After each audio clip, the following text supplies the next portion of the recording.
solar eclipse, WrestleMania, the national championship in basketball tonight, Iowa and South Carolina. Unbelievable yesterday. South Carolina completes an undefeated title season. Michelle Smallman, Chris Canty, Evan Cohen. And John Calipari is going to Arkansas. What? Yeah, Speaking of eclipsing things. What? Speaking of eclipsing games. I mean, Don Stanley wins her second national title in 3 years. We got the national title game tonight with Dan Hurley seemingly on the precipice of being at the pinnacle of the sport. And Coach Cal inserts the chat. Does inserts in the chat. It takes over the chat. Man. I got to be honest. I saw, and we all saw rumors of this during the day yesterday, like social media going crazy. And I'm like, he's not going to Arkansas. Arkansas was a great program. Don't get me wrong. You're not leaving Kentucky to go to Arkansas voluntarily. Smalls, he left Kentucky to go to Arkansas voluntarily. I'm with you, Evan. When I saw the rumors percolating out in the internet, I was like, okay, I know that there's been discontent there. We talked about, is it the right fit for him at Kentucky? Is it the right person for him to remain at Kentucky? The conversation had been there, but I thought this morning, first thing I see, Coach Cal finalizing a 5-year deal to be the Arkansas head coach. And he is going to be somebody that has something to prove, and that is a good thing for Arkansas. And I think, frankly, it's a fresh start for John Calipari, too, who's been under a lot of scrutiny at Kentucky. But Smalls, what I can't figure out is why would Coach Cal leave a blue blood program like Kentucky to go to Arkansas? A seemingly lesser job, a lower profile job. I don't understand it. I get that the fans of Big Blue Nation had the pitchforks out there and they were all ready to have his head served up on a silver platter, but he had a $33 million buyout. He wasn't going anywhere. Right. He met with yes. He wasn't going anywhere, but based on what Kentucky could do. Right. They weren't going to force him to go anywhere, I guess is the whole point. Yeah. Like, he had the meeting with the athletic director a couple of weeks ago, and the two sides decided to mend fences, and we thought that meant Coach Cal was going to be on a short leash going into the upcoming season, but apparently he decided, I don't want to be in that situation. I don't want to be left in the lurch. I'm going to go for greener pastures right now. Seemingly greener pastures, even though the base compensation is going to be less than Kentucky. But I can't get past this thought in my head that maybe, just maybe, the shine has come off of Kentucky basketball in terms of being one of the upper echelon programs in the sport. How could you not help but feel that way? You're talking about a coach that has the second most first-round draft picks in the history of college basketball. You're talking about a coach that has 6 guys committed to Kentucky in the top 100, 3 in the top 25. Why the hell would he leave Kentucky basketball if he wasn't being forced out of the door? Like, I don't have any logical or plausible explanation other than the fact that maybe, just maybe, the prestige that we've all associated with Kentucky basketball has kind of come away. There is a chance, right? And I think we're going to know one way or another based on who the next head coach is. I think it is much easier to look at this and say that John Calipari is running away from something versus running to something. But the Lock said it back in the day. Hip-hop group, money, power, respect, right? He had the money. I think he lost power and he lost some respect. You go to Arkansas, you have similar-ish money. You have all of the power. And I don't know about the respect part, right? And I think when you look at this... Well, he got more money now. He got more money. I'm not saying what they're paying him contractually, but in terms of his NIL budget, he's got more money. $5 million. Now, this is according to On3. They're saying that he's going to have, at least $5 million, but they're thinking that it's going to be closer to the $6 million range, whereas the average Power 5 budgets range between $1 and $4 million when it comes to NIL. So he is going to be at the top of the food chain when it comes to what he can pay his incoming recruits. And this guy is a master recruiter. Mm-hmm. So we know that he's going to have the savvy to be able to sit in front of kids in their living rooms and talk to their parents and convince them to come play in Arkansas, but then he's going to have the dollars to back it up. So I think in terms of the machine that's behind Coach Cal, he's going to have the resources that he needs. I mean, think about it. You got the Walton family that has ties to Arkansas. Jerry Jones has got ties to Arkansas. Yeah. I mean, the family that owns Tyson's Foods has ties to Arkansas, and I think one of the family members is Coach Cal's good friend. So, I mean, there are a lot of ties there where it makes sense for Coach Cal from a resource standpoint to go to Arkansas, which, again, brings me back to the point of maybe the shine is starting to come off of Kentucky basketball with the pressure and the expectations seemingly being through the roof and sometimes unrealistic.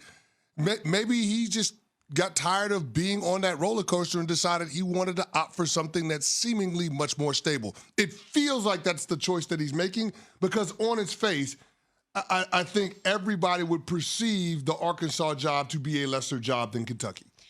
Sure, but as you just outlined, he's going to have a ton of money there and a ton of resources. And so I wonder what the expectations are for him there. How quickly does he need to win or at least have a certain level of success before people start to get upset because there is so much money being dumped into the program. And I imagine a lot of those people that you named, Cece, if they haven't given money already, they're about to. Yeah. Because they know that Coach Calipari can get it done. They know that he can recruit. They know that he's won before. He had 4 Final Four appearances and that national title in 2012. People are going to continue to pour into the program, but what does that do for the expectations there? Well, and that's the thing. When we say he can get it done, he's going to get the NIL money because it's him. Yes, exactly. Right? Arkansas is not sitting there giving it to anyone, but Eric Musselman is actually arguably a better coach than John Calipari over the last however many years in terms of getting more out of less, and he was the coach at Arkansas the last few years before going to USC. I think there are way more questions than answers with this move.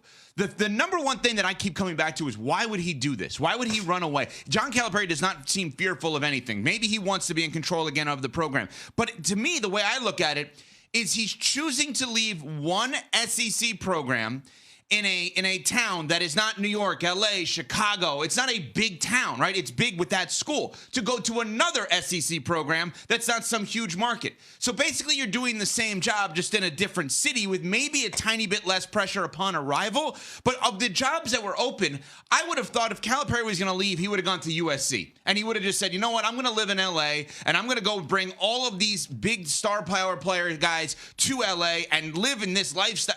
He's not doing that. Yeah. He's choosing the same exact kind of lifestyle with more power. But Kevin Connors of SportsCenter asked a very interesting question on the air. He said, why would Arkansas do this? And I think we're all looking at it from why would Calipari do this? There is also the flip side of why would Arkansas do this? It's brand name power. They're going to raise the NIL budget, but he doesn't guarantee championships. He guarantees relevance. And if they want relevance, they got it. Titles? Nolan Richardson is going to be better at Arkansas than Calipari. I promise you that. I can't sit here and guarantee that he was going to win a championship. Yeah, but I'm not going to sit here and say that he can't either. If he's learned his lessons from the last several years and having those early tournament exits, if he gets involved in the transfer portal and brings in more veterans from around the college basketball landscape, then it makes sense to be able to blend that with the incoming talent that he's been able to recruit. And I would be shocked sitting here today if the majority of the recruits that he already had committed in this upcoming class to Kentucky didn't flip and go to Arkansas with him. Exactly. Because that's just kind of the personality and how magnetic Coach Cal is. All of these guys are looking at it and saying, hey, if I've got to play college basketball 1 year and I'm looking for somebody to get me ready for the NBA, then I'm going to do what Rob Dillingham did. I'm going to do what Reed Shepherd did. I'm going to go to Coach Cal for a year. And even though it might not end the way we wanted to in the tournament, I know it's going to set me up for success. Whereas Arkansas and Coach Cal are looking at it and saying, hey, in order for us to compete in the SEC consistently, we got to have talent. So we can have all of these veterans, guys that are juniors and seniors, but we also have to have talent in order to compete and win. And so I think if Coach Cal has learned his lesson from the past 3 or 4 years, then it could end up being a really good situation for Arkansas. And I'm just sitting there thinking from a profile standpoint, how is Arkansas going to do better than Coach Cal? From a profile standpoint, you can't. Prior to this, when's the last time we talked about Arkansas basketball?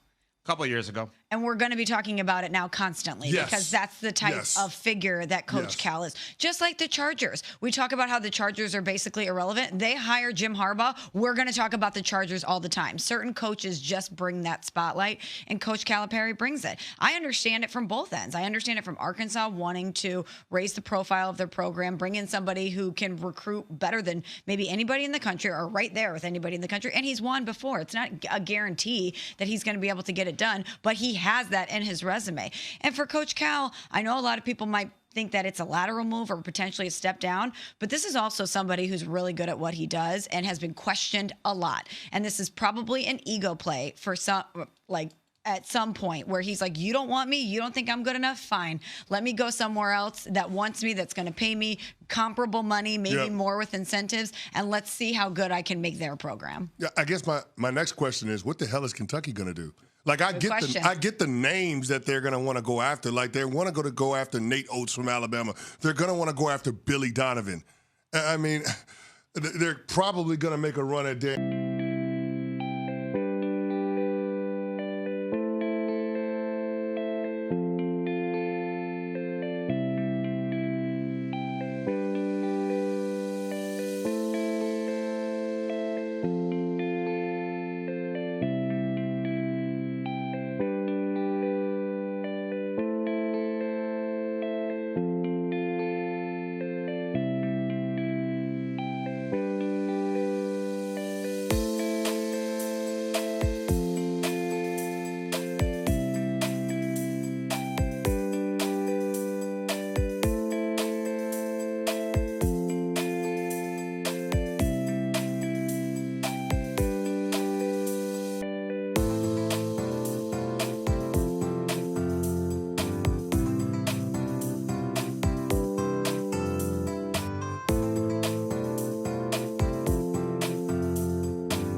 For your precious love, the stars fell out. Love longing for our union then. Love my fragrance so captivating. You close to me, I lose myself. Never thought I would find love like this. Never thought I would be waiting. Move your body, let your spirit soar. Ella, your atom, move your body. Oh, love mine, oh, I love mine. Oh, love mine, why did you have to? You